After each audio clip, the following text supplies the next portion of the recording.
Hello students and welcome to EPG Pathshala. I am Dr. Shefali Nagpal, Associate Professor at Human Resource Development Center, Bhagat Phool Singh Mahila Vishwavidyalaya, Sonipat. We are studying the paper Development of the Management Thoughts, Principles and Types under Human Resource Management. Today, we will study about the very important concept of strategy and metrics. On the completion of this module, you would be able to understand the concept of strategy and its nature. Learn the strategic process, types of common strategic metrics like BCG and ENSOF metrics. Let us begin with this module. The top management of any organization is concerned with the selection of a course of action from different alternatives to meet its objective. The process by which the objectives are formulated and achieved is known as strategic management, and strategy act as a means to achieve that objective. Strategy is a grand design and overall plan which an organization chooses in order to move or react towards a set of objectives by using its resources. Strategies most often devote a general program of action and an deployed of emphasis and resources to retain comprehensive objectives. An organization is considered efficient and operationally effective if it is characterized by the coordination between the objectives and strategies. There has to be the integration of the parts into the complete structure. Strategy helps the organization to meet its uncertain situation with due diligence. Without a strategy, the organization is like a ship without a rudder. So, it's like a tramp which has no particular destination to go. Without an appropriate strategy effectively implemented, the future is always dark and hence more are the chances of the business failure. Now, let us see the meaning of strategy. The word strategy has entered in the field of management from the military service, where it refers to apply the forces against an enemy to win a war. The word strategy came from the two Greek words, that is stratus, which means army, and agent, which means to lead. The Greek felt that the strategy making is one of the responsibility of the army general. This concept today adopted even in the business. Even around at the same time, the Chinese general Sun Tzu, who wrote about the strategy, also suggested that strategy making is one of the responsibilities of the leader. One of the earliest definitions of strategy is traced back to the ancient Greek writer Xenophon, who said strategy knows the business you propose to carry out. This definition implies that knowledge of the business as a strategy. Definition of strategy. Neth Andrew defines strategy as the pattern of major objectives, purposes or goals and essential policies or plans for achieving the goals stated in such a way as to define what business or it is to be in and the kind of company it is or is to be. This definition of strategy emphasizes on purposes and means by which the purpose will be achieved. It also emphasizes on the values and the culture that the company stand for. Kenichi Ohmae defines strategy as the way in which the corporation endeavors to different it positively from its competitors using its relative strength to better satisfy customer need. Ohmae definition highlights the competitive aspect of the strategy and the strength required to satisfy the customer's need. This definition thus aims at customer satisfaction as a driver of strategy. According to Glueck, strategy is a unified, comprehensive and integrated plan that relates the strategic advantage of the firm to the challenges of the environment and is designed to ensure the basic objective of the enterprises are achieved through the proper implementation of the process. Based on the above definition, we can understand the nature of the strategy. As we can see in this picture that there is a means we have to reach to the ends, and thus by bridging the gap through the strategy and tactics by deploy and employ, we can meet this end. Thus, the nature of the strategy is a major course of action through which the organization relates to its environment, particularly the external factors, to facilitate all the actions involved in meeting the objective of the organization. It is a blend of the internal and the external factors to meet the opportunities and the threats provided by the external factors. Internal factors are matched with them. Strategy is a combination of the actions aimed to meet a particular condition, to solve the certain problems and to achieve the desirable end. The actions are different for different situations. Due to its dependence on environmental variables, strategy may involve a contradictory action. An organization may take contradictory action either simultaneously or with a gap of time. For example, a firm is engaged in closing down some of its business and at the time expanding some. Strategy is future oriented, and the strategic actions are required for the new situations which have not arisen before in the past. Strategy requires some systems and norms for its efficient adoption in any organization. Process of strategy. There are mainly two processes which are generally used in strategy management. First is prospective strategic process. A prospective strategy is the one which objective is defined in progress and which main element has been developed before the strategy commences.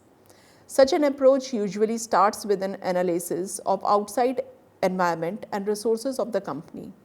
The objective of the organization are then developed from this. There then follows the generation of the strategic options to achieve the objective, from which one may be chosen. The chosen option is then implemented. The advantages of the prospective strategic process is clear objectives provide focus on the business. Objective can be translated into target against which the performance can be measured and monitored. Resources can be allocated to the specific objectives and efficiency can be judged. The approach is logical and rational. It structures complex information, defines and focuses business objective, establishes control and set target that performance can be measured. Criticism of this process. There is commonly major difference between designed and realized strategy. Rigid planning is a dynamic and turbulent business environment can be uncreative. Rigid loyalty to plans may mean missed business opportunities. It is possible and better to go without the short-term benefit in order to obtain the long-term good. The chief executive has the information and authority to choose between options. It is overly prescriptive because the business environment can be very disordered and complex. The second is emergent strategic process. An emergent or the learning strategy does not have the similar set of objective. The whole process is more experimental with the various possible outcomes depending on how matter extend. An emergent strategy is the one which final objective is undecided and the elements are developed during the course of its life as the strategy proceeds.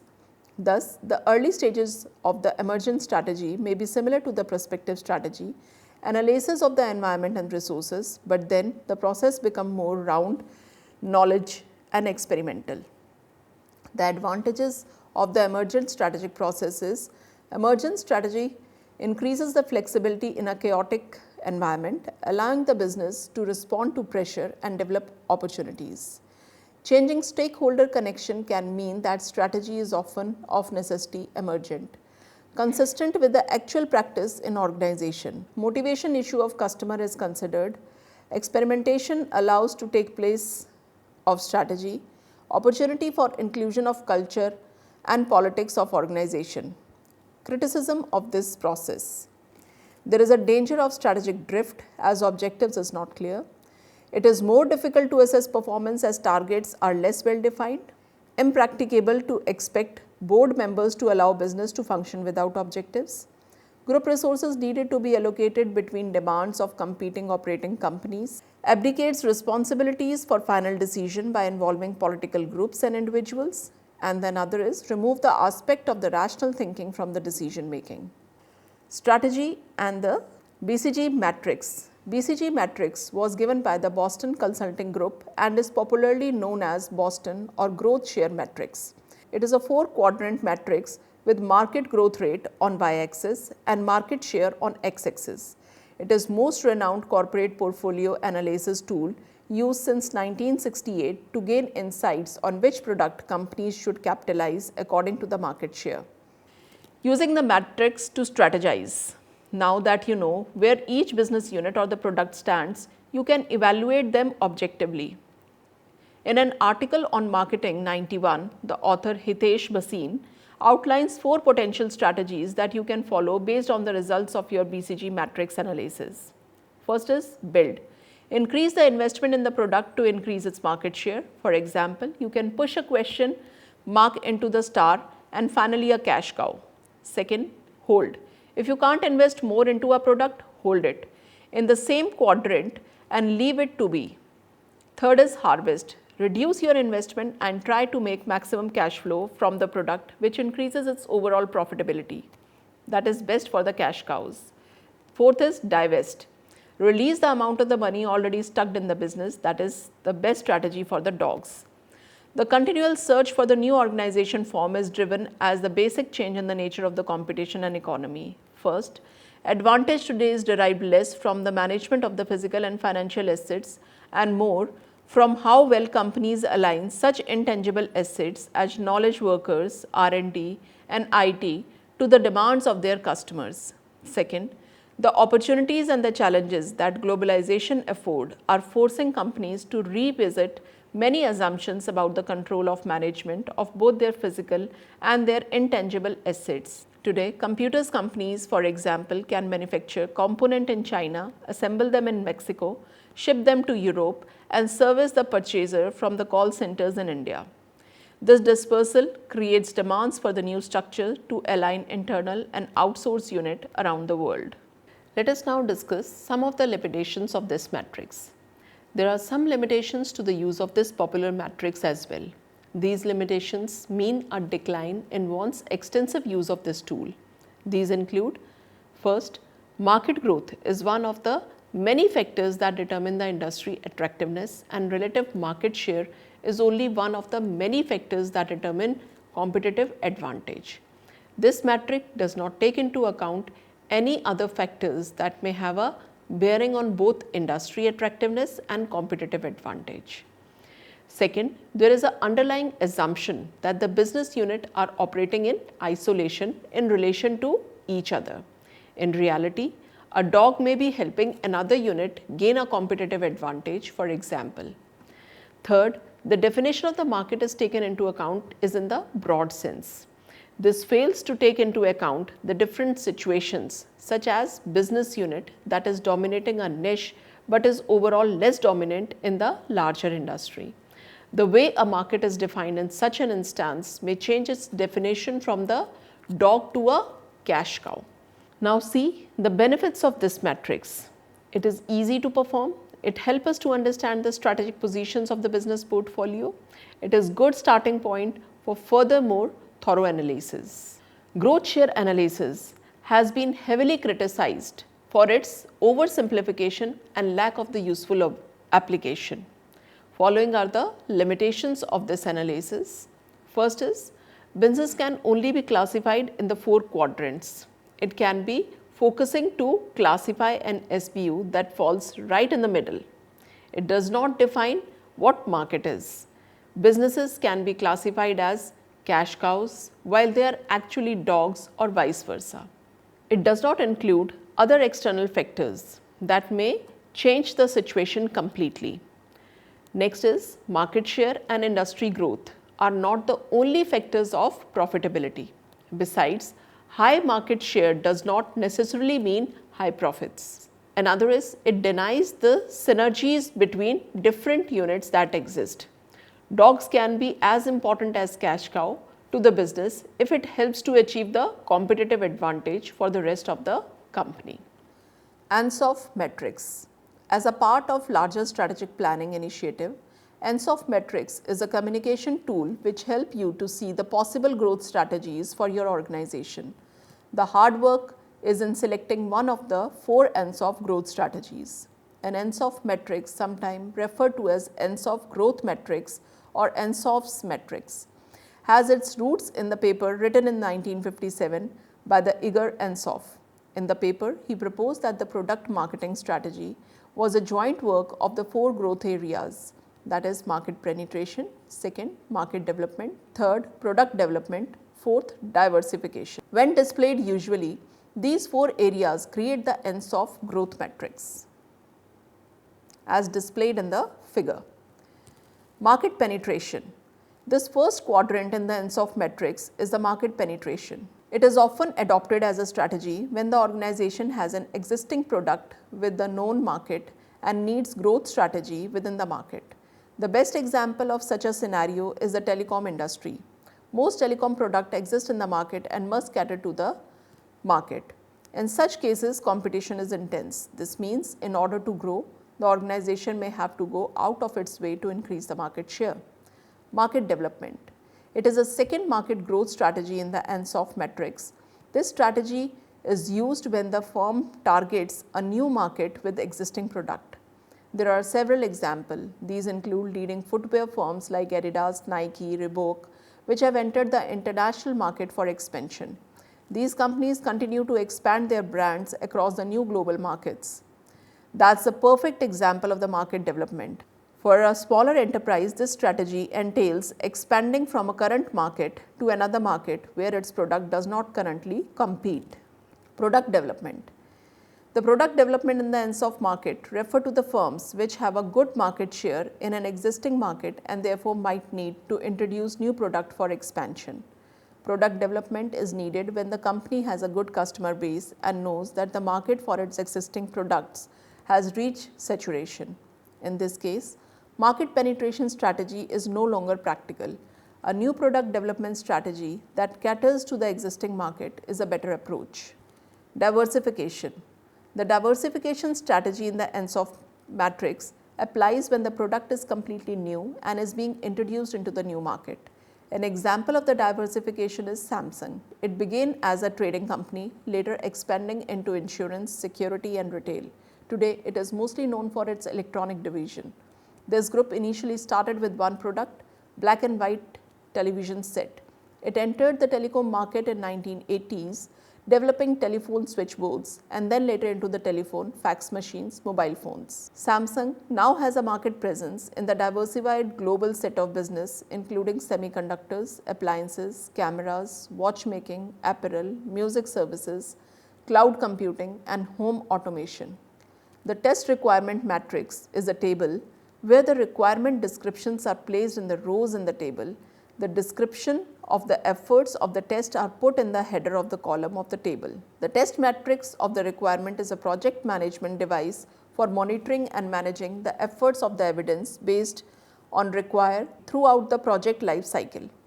The matrix of the test requirement is similar to the array of the requirements traceability, which is a representation of the user requirement aligned against the process functionality. The requirement traceability matrix ensures that all users' needs are addressed by the systems integration team and implemented in the system integration hard work. The test matrix of the requirement is the representation of the user requirement aligned against process testing as the matrix of the requirements traceability matrix testing requirement ensure that all user requirement are addressed by the process test team and implemented in the process test hard work. In this module, we have studied that organization's top management is concerned with the selection of the course of action from different alternatives to meet the organizational objectives. The process by which the objectives are formulated and are achieved is known as strategic management, and strategy acts as a means to achieve the objectives. There are two types of strategic process, prescriptive strategic process, and as been discussed, its advantages and disadvantages, and second is emergent strategic process. We have also discussed its advantages and the criticisms. In the next half of the module, we have discussed the BCG 4-quadrant matrix based on the. There are two types of strategic processes, prescriptive strategic process, and we have also discussed its advantages and disadvantages. Second is emergent strategic process. We have also discussed its advantages and criticisms too. In the next half of the module, we have discussed the BCG 4-quadrant matrix based on the market share and the growth rate along the axis and has defined stars, question mark, cash cow, dog's position in the matrix. We have also discussed the ENSOF matrix in detail. That is all in this module. Thank you.